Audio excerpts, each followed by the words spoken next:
아멘. 네, 우리 사람을 또 살리는 삶이라는 또 제목으로 하나님 말씀을 전하도록 하겠습니다.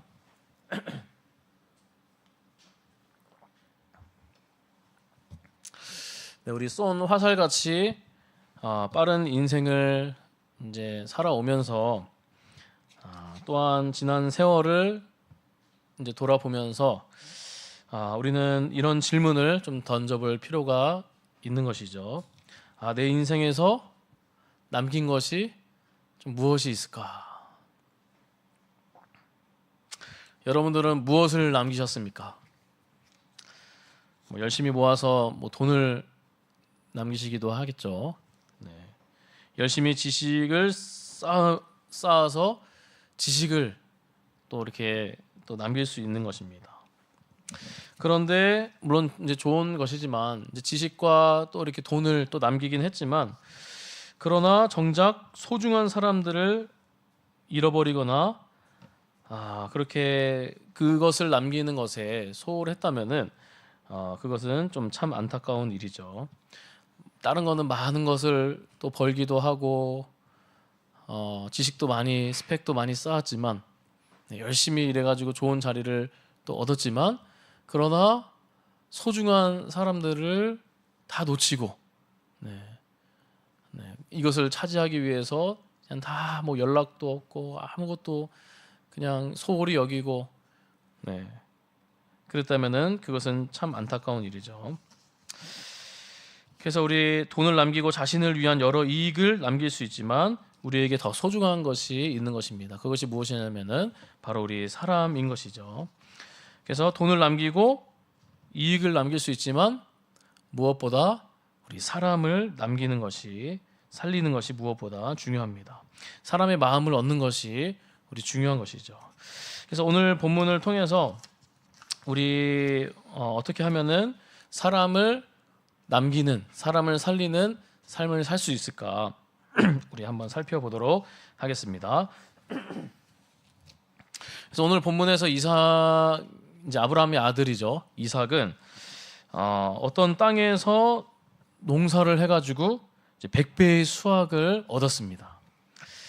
네. 근데 이게 놀라운 이유가, 이 100배의 수확을 얻은 이유, 이제 100배의 수확을 얻었는데 이것이 놀라운 이유가 무엇이냐면은 그 땅이 막 비옥한 땅이 아니었다는 것이죠. 네. 그냥 그 땅은 바로 어떤 땅이었냐면은 이제 오늘 본문에서도 나오지만 이제 그랄 땅이었습니다. 그랄 땅인데 그 땅은 광야였습니다. 메마른 그냥 황무지, 광야였습니다. 물이 귀했고, 그래서 농사를 해도 수확할 가능성이 또 이렇게 적은 땅이었습니다. 이삭이 그런 땅에서 이 농사를 하게 된 이유가 무엇일까? 우리 창세기 26장 우리 1절, 2절에 우리 참고 구절에도 있는데 우리 한번 읽도록 하겠습니다. 오늘 본문에서는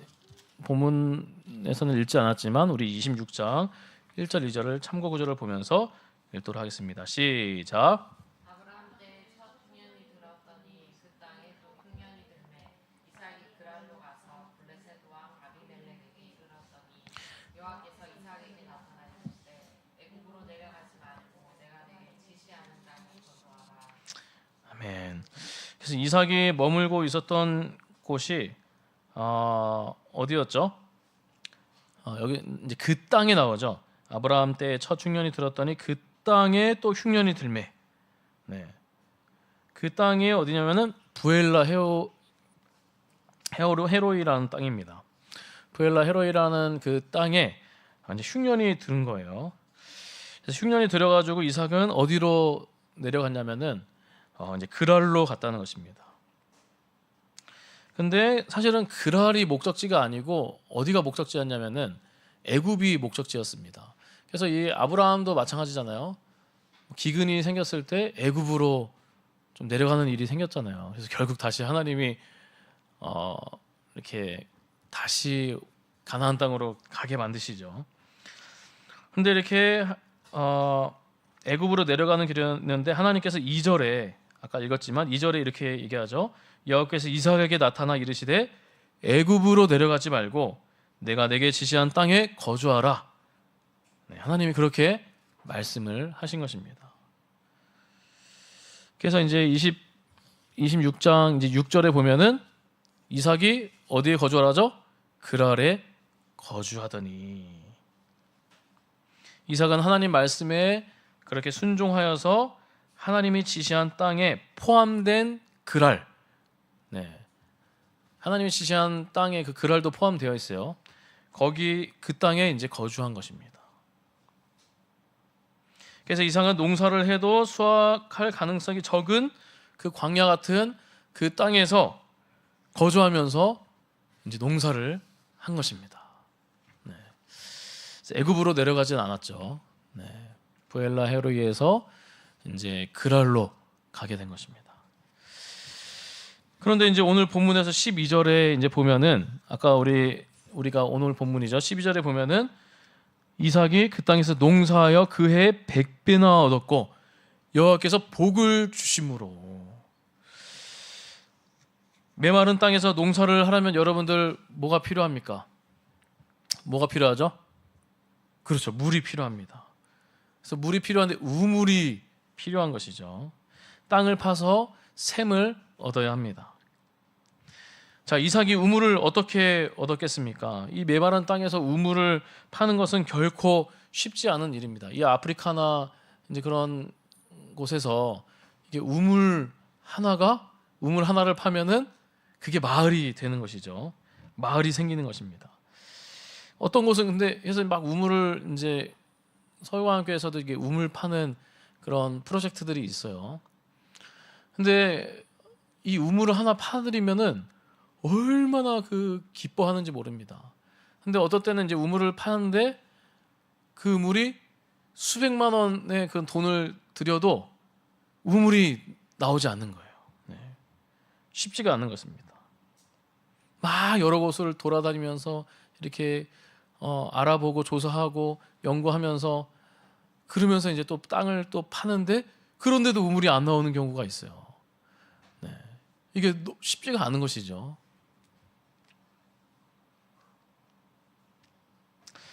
근데 이 이삭이 우물을 이제 파는 것입니다. 우물을 파는데 잘 되는 것이죠. 네. 그래서 이렇게 이 땅에서 농사할 수 있는 비결, 물이 있어야 되고 우물이 있어야 되는데 그 우물을 정말 이렇게 팔 수 있었던 것이죠.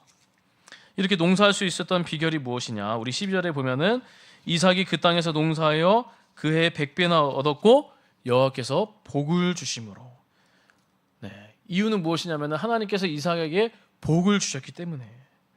이삭은 하나님이 주신 소명과 꿈과 비전을 버리지 않고 하나님 말씀과 방법대로 택하면서 그렇게 하나님의 주신 복을 누리게 되었습니다. 자, 여러분들 복 있는 사람이 어떤 사람입니까? 복 있는 사람. 네. 복 있는 사람은 물론 이제 뭐 이렇게 우물을 파가지고 뭐 돈을 많이 벌어서 그것도 이제 복이 될 수도 있죠. 네, 그런 세상의 복이긴 하죠. 근데 이 성경에서 나오는 복 있는 사람은 어떤 사람인가? 바로 하나님과 함께하는 삶입니다. 네. 그래서 복 있는 사람은 예수님의 주되심을 인정하고 하나님 말씀의 뜻대로 살아가는 사람입니다. 그래서 하나님이 주신 소명과 비전과 기독교인의 정체성을 그냥 버려버리고, 네, 그냥 경력을 거짓 위조하거나 세상의 풍조에 따라 욕망과 욕심대로 양심을 팔아 그렇게 살아간다면은 그러면서 많은 돈을 벌고 많은 것들을 취득하고 이익을 얻지만 그러나 그것은 하나님이 주신 소명과 비전과 기독교인의 정체성을 버려버리고 그냥 경력을 위조하면서 내 멋대로 내 뜻대로 하나님 말씀대로 살아가지 않는 것은 그것은 복이 아니라 무엇입니까? 독이 될 수 있다는 것입니다. 자, 시편 말씀에서 복 있는 사람을 우리 정의하고 있습니다. 시편 1편 1절에서 3절 우리 참고 구절을 보면서 우리 한번 읽도록 하겠습니다. 네, 감사합니다. 우리 읽도록 하겠습니다. 시작.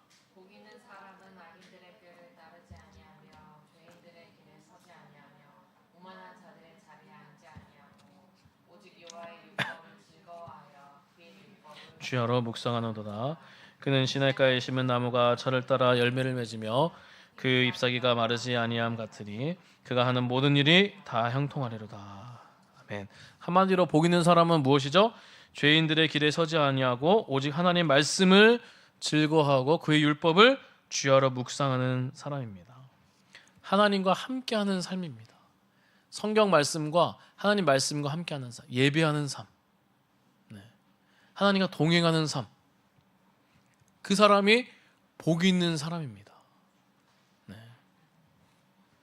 그럴 때 어떻게 되죠? 하나님과 함께할 때 시냇가에 심은 나무가 늘 이 나무는 시냇가에 있는 것이죠.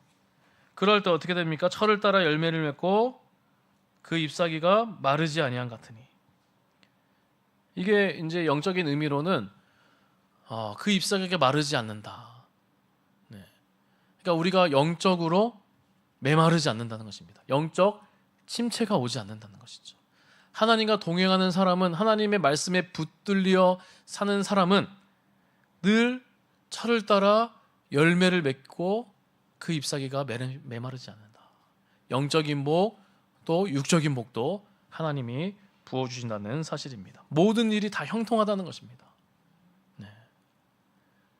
여러분들이 실패를 하더라도 그냥 우리가 이제 말씀대로 살았는데 실패할 수 있어요. 말씀대로 살았는데 잘 안 될 수도 있어요. 여러분들 무조건 말씀대로 살았는데 세상의 일 가운데 승승장구하는 것이 아닙니다. 그래서 우리가 이런 걸 잘못 우리가 바라보면 기복신앙이 될 수 있어요. 기복신앙은 내가 하나님 말씀, 예수님 따랐는데 무조건 잘 된다. 무조건 복을 주신다. 그냥 이게 세상의 복이에요. 근데 만약에 예수님 믿고 살아가는데 잘 안 될 수도 있는 거잖아요. 실패할 수도 있고 떨어질 수도 있어요. 그러면은 기복신앙을 가진 사람은 거기에서 실망을 하게 되는 거예요. 와, 뭐 예수님 믿었는데 다 잘 될 줄 알았는데 사업도 안 되고 매출도 안 나오고 와, 이렇게 되네. 그러면서 이제 버리는 거죠. 나 예수 필요 없어. 이렇게 갈 수가 있다는 것입니다. 그래서 우리가 기복신앙을 우리가 또 잘 체크를 해야 되는 것이죠.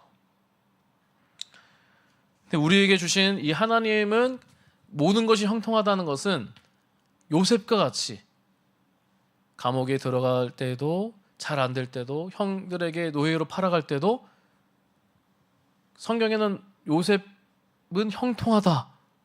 형통한 삶이다 얘기하는 거예요. 왜냐? 항상 그 주어가 있었죠. 여호와께서 나와 함께 하시기 때문에. 하나님이 나와 함께 하시기 때문에 형통하다. 우리 사랑하는 우리 귀한 성도님들에게도 무엇보다 하나님이 주시는 복이 있기를, 영적인 복, 또 땅의 기름진 복으로 풍성하게 채워주시기를 바랍니다. 근데 그 전에 무엇이죠? 주님과 동행할 때. 그래서 주님과 동행함으로, 주님과 날마다 함께함으로, 예배 드림으로 말미암아 영적인 복, 먼저는 제일 중요한 게 영적인 복이에요. 영적인 복뿐만 아니라 또 땅의 기름진 복으로도 하나님께서 풍성하게 채워주시기를 주님의 이름으로 축복합니다. 자, 이렇게 이제 이삭이 부자가 되자 농사를 하는데 어떤 일이 일어났습니까? 우리 26장 13절에서 우리 16절을 우리 오늘 읽은 본문이죠. 우리 참고 구절에도 있습니다. 우리 함께 읽도록 하겠습니다. 26장 13절에서 16절 우리 다시 한번 읽도록 하겠습니다. 시작. 그 사람이 창대하고 왕성하여 마침내 거구가 되어 양과 소가 떼를 입고 돈이 심이 많음으로 블레셋 사람이 그를 시기하여 그 아버지 아브라함 때에 그 아버지의 종들이 판 모든 눈물을 받고 그로 메웠더라. 아비멜렉이 이삭에게 이르되 내가 우리보다 크게 강성한즉 우리를 떠나라. 자, 그런데 이렇게 부자가 되었는데 문제가 생긴 것입니다. 문제가 무엇이었죠? 아브라함 때 판 모든 우물을 블레셋 사람들이 시기해서 흙으로 막아버렸습니다. 네. 블레셋 사람이 이삭의 우물을 막아버렸습니다. 그리고 블레셋 사람이 얘기하는 것이죠. 마지막에 너가 우리보다 강성하니까 우리를 떠나라. 이곳을 떠나라. 자, 메마른 땅을 여러분들 비옥한 땅으로 이렇게 만들어 놨는데 떠나라고 합니다. 네. 이게 시기심이 있어요. 시기심이. 네.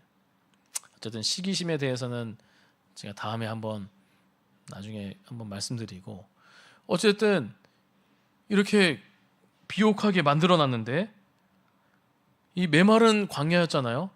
근데 오아시스로 만들어 놨습니다. 네. 그래서 아주 물이 풍성하고 농사도 잘 되고 아주 비옥한 땅이에요. 거기서 그냥 씨만 뿌리면은 잘 자라기도 하고, 그리고 이곳이 생업의 터전이고 다시는 이런 땅을 얻을 수 없다고 만약에 이렇게 생각했다면은, 야, 이거 떠나기가 쉽겠습니까, 여러분들? 네. 다 이렇게 만들어 놨는데, 자리를 잘 잡아 놨는데 떠나라, 쉽겠습니까? 그러나 이삭은 어떻게 했습니까? 온유하게 그 땅을 떠났습니다. 네. 그리고 다른 곳에서 자신이 기억하고 있는 또 아버지의 우물들을 또 팝니다. 네. 그런데 이번에도 사람들이 와서 또 이삭의 우물을 자기의 것이라고 우기면서 떠나라고 하는 것입니다. 와, 거기에서도 이제 다른 곳에 가서 다시 그곳에도 또 우물을, 이게 그냥 우리는 성경을 읽을 때 우물 팠고 저기 또 우물 팠구나, 아니에요. 정말 이 시간이 필요하고 돈도 필요하고 또 에너지, 여러 가지 에너지도 필요하고 땀과 수고와 여러 가지 인력과 여러 가지 일들이 있었겠죠. 네. 그 이삭의 목자들 주변에 그 사람들이 있었잖아요. 그 사람들을 같이 일을 했을 거 아니에요. 주변에 나를 따라왔던 함께하는 그런 사람들도 있었는데 그 사람들도 얼마나 망연자실하겠습니까? 네. 또 이삭의 우물을 자기의 것이라고 우기면서 떠나라고 합니다. 자, 그랬더니 또 어떻게 됩니까? 여러분들 그렇게 그런 일이 있다면 여러분들 떠날 수 있겠습니까? 당신 뭐야? 그러면서 서로 그냥 싸우고, 네. 저 같았으면은 안 될 것 같은데. 네. 떠나라. 네. 쉽지가 않을 것 같습니다. 네. 그런데 또 다른 곳에서 또 우물을 팝니다. 어떻게? 자, 이 모든 과정 가운데, 자, 이삭이 감정을 막 드러냈습니까? 분노의 감정. 네. 어떻게 보면 그렇게 할 수도 있겠죠. 네. 그렇게 할 수도 있죠. 우리 뭐라 안 그럴 것 같아요, 누구도. 네. 자신이 열심히 그렇게 판 우물들, 그래서 농사도 되고 그 이삭의 목자들도 주변의 사람들도 으쌰으쌰하고 생업 터전인데 거기를 어떻게 떠나라고 할까? 네. 말이 안 되는 것입니다. 그런데 이삭이 자신의 감정을 드러내는 그 일에 있어서 막 이렇게 화내고 뭐하고 그러진 않았어요. 근데 감정을 조금 드러낸 것 같기도 해요. 뭘로 드러냈죠, 여러분들? 네? 맞아요. 이름을 붙이는 일에 드러냈어요. 네, 뺏긴 우물에 이름을 붙입니다. 첫 번째 우물은 무엇이죠? 에색입니다. 네. 간사님 이렇게 잘하세요. 자, 에색입니다. 에색은 다툼이라는 뜻입니다. 자, 두 번째 우물은 무엇이죠? 신나, 대적함이라는 뜻입니다. 그래서 이삭은 자신의 판 우물을 지키기 위해서 그들과 막 치열하게 싸우는 대신에 그 우물을 내어주고 하나님의 은혜를 기억하면서 새로운 우물을 파러 갑니다. 네. 그래서 그냥 이름만 넣은 것이죠. 애색, 신나, 다툼, 그냥 대적함.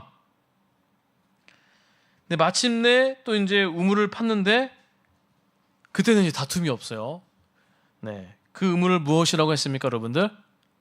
네, 르호봇이라 했습니다. 장소가 넓다는 뜻. 하나님께서 더욱 넓고 풍성한 은혜를 부어주셨다라는 뜻이죠. 네. 자, 여러분들 이제 우리에게 좀 적용을 해보면은 우리는 우물이 없잖아요. 여기서 우물을 파고 막 누가 떠나라 그러지는 않잖아요.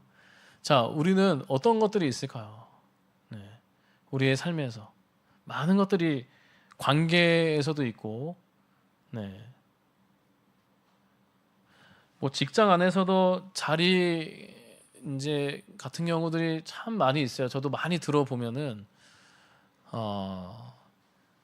참 이제 여기 이렇게 열심히 이 자리에 하고 있었는데 조금 이렇게 이쪽 부서로 가라. 이쪽 부서로 갔으면 좋겠다. 네. 교회에서도 저도 막 이렇게 열심히 이제 중고등부 하고 있었는데 유치부로 갔으면 좋겠다라는 적이 있었어요. 네. 또 뭐 이렇게 우리를 힘들게 하는 부분들이 또 있잖아요. 운전하면서도 또 그럴 수도 있고, 네. 운전하면서도 나는 잘못한 게 없는데 막 여러 가지 일이 있었을 때 우리가 감정대로 나가면 안 돼요. 네. 큰 싸움이 일어납니다. 네. 뭐 여러 가지 우리 관계 속에서 여러 상황 속에서 이런 일들이 있을 수 있어요. 또 우리가 믿지 않는 사람들이 우리 믿는 사람들을 또 힘들게 할 수 있대요. 선교지에서든 또 우리 교회에서도 또 마찬가지일 수도 있어요. 네. 그리고 우리의 삶의 또 생활 속에서도 우리 뭐 수리하는 거나 뭐 여러 가지 뭐 많은 것들이 있잖아요. 네. 뭐 계약하는 거, 또 뭐 하는 거 여러 가지 있는데 근데 이렇게 나를 힘들게 할 수가 있는 거죠. 내 뜻대로 안 될 수가 있는 것이죠. 네. 우리는 사실 그렇잖아요. 사소한 조그만 일에 나에게 막 조금 따갑게 하거나 부당하게 하거나 약간 부당한 것들이 있을 때 여러분들 어떻게 합니까? 저는 솔직히 말씀드리면은 예전에도 막 부당하게 하면은 다짜고짜 막 이렇게 따지는 경우들이 또 있는 것 같아요. 그 상황들을. 물론 이제 그렇게 해야 될 필요도 있습니다. 근데 굳이 하지 않아야 되는 거. 네. 그런 부분들에서 오히려 막 이렇게 얘기하다가 감정이 격해지고 다투게 되고. 근데 어떻게 되는지 아시나요? 나중에 그 사람이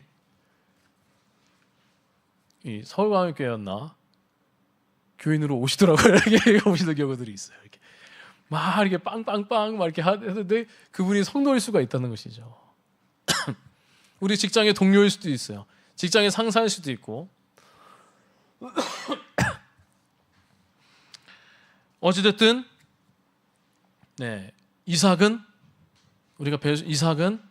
그렇게 다투지 않고 다른 우물을 팠다는 것입니다. 사랑하는 성도 여러분, 이렇게 이삭이 우물을 내어주는 양보를 할 수 있었던 이유가 무엇일까? 그것이 무엇이었죠? 결국에는 뭐 다른 뭐 내가 뭐 여유가 있기 때문에 돈의 여유가 있기 때문에 무슨 여유가 있기 때문에 그런 것이 아니라 하나님이 나와 함께 하실 것이라는 하나님이 내가 이곳에 가서 우물을 파더라도 하나님이 나와 함께 하시고 하나님 나를 좋게 하시고 나를 선하게 인도하실 것이다 라는 그런 믿음이 있었기 때문입니다. 네. 그래서 우리 믿음의 사람들은 하나님의 사람들은 이런 믿음으로 나아가야 되는 것이죠. 네. 때로는 여기가 손해를 받더라도 내 자리가 이렇게 되더라도 그래 내가 거기에 가서도, 이 부스에 가서도 내가 이런 상황 속에서도 좀 참고 가자. 하나님이 나와 함께 하시기 때문에, 하나님이 또 다른 방법으로 나를 좋게 하시기 때문에, 그래서 내가 이렇게 할 수 있다. 이런 믿음이 여러분들에게 이르기를 주님의 이름으로 축복합니다. 그리고 그 밤에 하나님께서 나타나서 이삭에게 말씀하십니다. 창세기 26장 24절입니다. 우리 참고 구절 보고 우리 한번 읽도록 하겠습니다. 26장 24절. 네, 읽겠습니다. 네, 이게 찾기 어려운데 잘 찾으셨습니다. 시작. 그 밤에 여호와께서 내게 나타나 이르시되 너는 내 아버지야. 두려워하지 말라. 내 종 아브라함을 위하여 내가 너와 함께 있어 내게 복을 주어 내 자손이 번성하게 하리라 하신지라. 아멘. 하나님께서 약속의 말씀으로 믿음을 더욱 굳건하게 하시고 힘과 위로를 주십니다. 이삭이 이렇게 양보하며 귀한 우물을 얻고 빼앗기고 다시 얻는 그 과정을 통해서 우물보다 또 100배의 수확물을 얻는 것, 이 농사의 그 축복보다 더 중요한 일이 일어났습니다. 자, 이런 과정을 통해서, 일련의 과정을 통해서 이 우물도 얻고 또 여러 가지 수확물도, 농사가 잘 돼서 수확물도 얻었지만, 그런 일도 있었지만, 근데 더 놀라운 일이 일어난 것입니다. 그것이 무엇입니까? 오늘 읽지 않았지만 우리 26절부터 보면은 이삭의 우물을 여러 번 빼앗았던 블레셋 사람들의 왕이 찾아옵니다. 자, 그런데 어떤 일이 일어납니까? 그들이 찾아가지고 이런 고백을 하는 것입니다. 26장 우리 28절입니다. 창구절 있군요. 네, 읽도록 하겠습니다. 시작. 그들이 이르되 여호와께서 너와 함께 계심을 우리가 분명히 보았으므로 우리 사이 곧 우리와 너 사이에 맹세하여 너와 계약을 맺으리라 말하는. 한마디로 얘기하면 무엇입니까? 그냥 우리 잘 지냈으면 좋겠다, 이런 말을 하러 온 것입니다. 네. 그래서 이삭이 우물을 얻고 양보하고 다시 얻는 그 과정을 통해서 이 사람들이 모르겠어요. 하나님을 이렇게 신실한 하나님을 정말 이렇게 충성되이 믿는 것 같지는 모르겠지만, 근데 어쨌든 하나님의 선하심을 보게 된 것입니다. 네. 그냥 만약에 이 우물을 뺏으러 온 사람들에게 막 돌을 던지고 용병을 고용해서 막 이삭의 목자들과 함께 해서 다투고 그렇게 이제 권리를 사용했다면은 절대 이런 일이 일어나지 않았겠죠. 네. 계속 양보하고 온유하게 내어 주었기 때문에 그 사람들이 그 과정을 통해서 이상하다, 어떻게 이럴 수 있을까? 이 세상 사람들의 논리로는 절대 이해할 수 없는 것이죠. 네.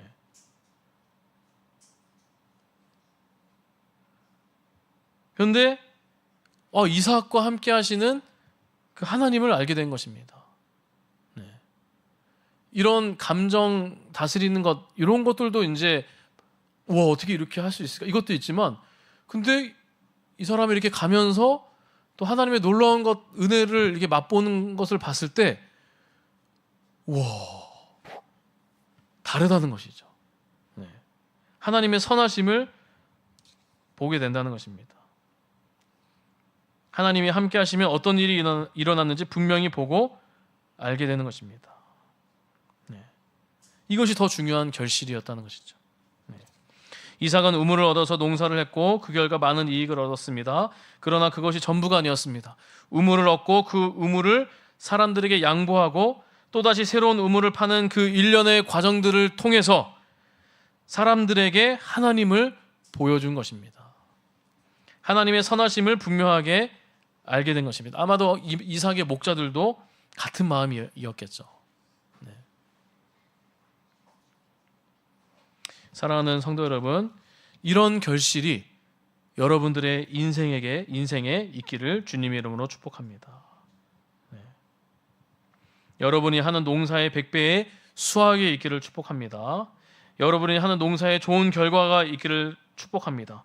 그러나 그것이 전부가 아니라 그 과정 가운데 여러분과 함께 하시는 하나님을 나타내어서 사람들이 하나님의 선하심을 보고 생명력을 얻고 구원받게 되기를 축복합니다. 사람 농사를 가장 잘하신 분이 누구십니까, 여러분들? 바로 예수님이십니다. 예수님은 사람을 정말 중요하게 생각하셨습니다. 네. 그래서 사람의 생명을 살리기 위해서 자신의 권리를, 자, 얼마나 권리가 있습니까? 권리를 포기하고 이 땅에 오셨습니다. 그리고 자신의 몸을 아끼지 아니하시고 모든 것을 다 내어주셨습니다. 그리고 제자들을 세우시면서 뭐라고 얘기하시죠? 사람을 낚는 어부가 되라. 사람을. 너네 열심히 그물 깁고 열심히 물고기 해가지고 열심히 돈 벌어서 부자가 되라. 이렇게 얘기했나요? 네. 그래서 그렇게 얘기하지 않았죠. 사람을 낚는 어부가 되라. 예수님의 제자인 사도 바울은 빌립보 성도들에게도 얘기했죠. 네, 우리 빌립보서 보면서 자주 들었던 말씀. 아무 일에든지 다툼과 허영으로 하지 말고 오직 겸손한 마음으로 각각 자기보다 남을 낫게 여기고 각각 자기 일을 돌볼 뿐더러 또한 각각 다른 사람들의 일을 돌보라. 예수님의 겸손한 마음을 품고 다툼과 허영으로. 세상 사람들과 똑같이 가면 안 돼요. 세상 사람들과 똑같이 가면은 우리가 사람을 얻을 수 없습니다. 세상 사람들은 세상의 원리에 따라 살아요. 물론 여러 책을 통해서 여러 방법이 있겠죠. 이렇게 선하게, 부드럽게, 친절하게 이렇게 갈 수도 있겠죠. 근데 그거는 겉으로 할 수도 있어요. 속은 다를 수 있습니다. 근데 우리 믿는 사람들은 그것이 아니라는 것입니다. 정말 다툼과 허영으로 하지 말고 예수님의 마음을 품어야 돼요. 예수님이 가식적으로 여러분들 이 땅에 오셔가지고 자신의 몸을 내어줬습니까? 정말 저와 여러분들을 사랑해서 살리기 위해서, 사람을 살리기 위해서 인자가 섬기러 온 것은, 인자가 온 것은 어떻게 하죠? 섬김을 받으려 함이 아니라 도리어 섬기려 하고, 자신의 모든 몸을 그냥 대속물로 여긴다고 하신다는 것이죠. 이게 성경의 원리예요. 예수님이 우리에게 알려주신 원리라는 것입니다. 다툼과 허영으로 하지 말고 정말 겸손한 마음으로, 정말 진심으로, 진정을 다해서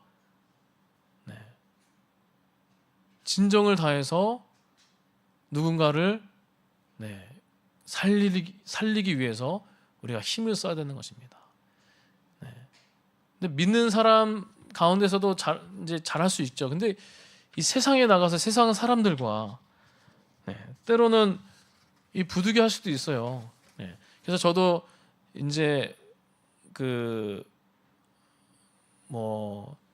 여기 이제 주변의 상가들이나 사람들이나 많은 사람들, 어떻게 보면 또 이제 앞으로 우리가 살아다 보면은 부당한 것들이 또 있을 수 있어요. 우리 교회 안에서도 그렇고, 또 아르바이트 하면서 직장에서도 여러 가지 이렇게 하면서도 좀 힘들 수도 있습니다.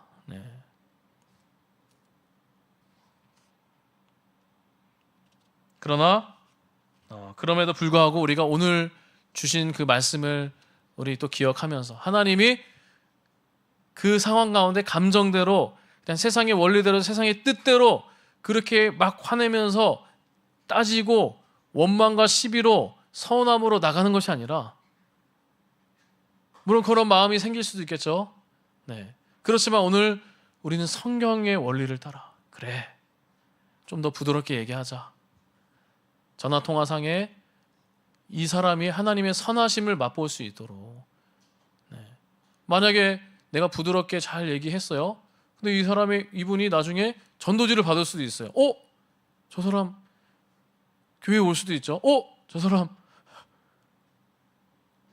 나한테 저렇게 친절하게 했던, 나한테 저렇게 희생했던, 충분히 부당하게 받아서 화를 낼 수 있고 나한테 그럴 수 있는데 그로 인해서 그냥 충분히 싸워서도 마땅한데 어떻게 저럴 수 있지? 맙소사 이런 맙소사 그러면서 와, 그때 우리가 얘기하는 거죠. 네, 어느 순간 얘기하는 거죠. 그럴 때 하나님을 드러내는 것입니다. 그럴 때. 자, 우리 이제 거의 끝났습니다. 오늘 본문에서 이삭은 하나님의 약속의 말씀을 믿고 나아갔습니다.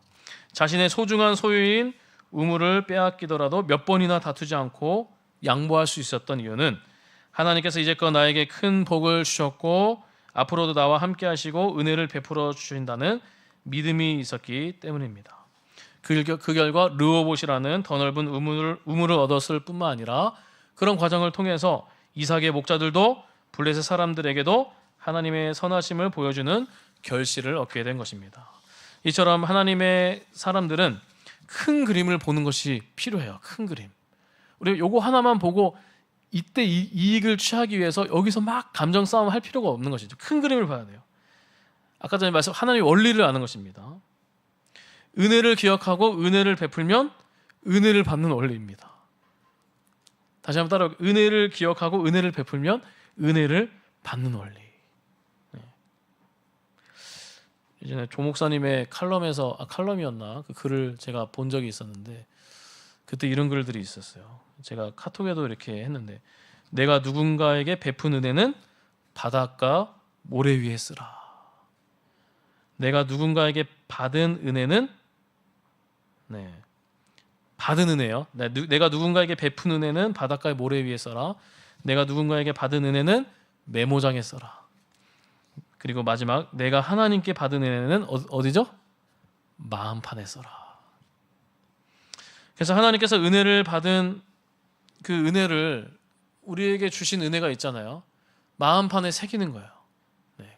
하나님의 은혜는 마음판에 새겨요. 내가 베푼 은혜는 모래 위에 그냥 없어져도 된다는 마음판에 새기고 누군가에게 받은 은혜를 메모장에 또 쓰면서 기억하면서 받은 은혜를 흘려보내는 그런 마음과 실천이 있기를 소망합니다.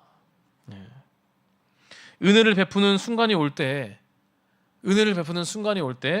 자신의 것에만 손에 움켜쥐면서 베품과 양보와 배려 없이 다툼과 허영이 잡혀 있다면 더 넓은 것을 얻지 못할 수도 있습니다. 무엇보다 사람을 얻지 못할 수도 있는 것이죠. 이삭의 목자 역시 실망할 수 있고 마음이 좁아질 수 있고 떠날 수 있습니다. 많은 사람들 역시 하나님의 선하심을 볼 수 있는 기회를 놓칠 수 있습니다. 하나님께서 지금까지 나에게 이만큼 복을 주셨고 또한 앞으로도 하나님의 계획과 비전과 큰 그림이 있을 것이라는 그 믿음을 가지고 나아가시기를 주님의 이름으로 축복합니다. 이기적인 마음과 다툼이 아닌 진정한 양보와 배려와 넓은 마음으로 베풀면서 나아갈 때 하나님께서는 더 좋은 것을 채워주시고 뿐만 아니라 그런 과정을 통해서 사람이 살아나고 사람이 세워지고 사람을 얻을 줄 믿습니다. 완전하게 닮아갈 수 없지만 예수님처럼 나아가는 저 여러분들이 되시기를 주님의 이름으로 축복합니다. 우리 함께 찬양하도록 하겠습니다. 때를 얻든지 못 얻든지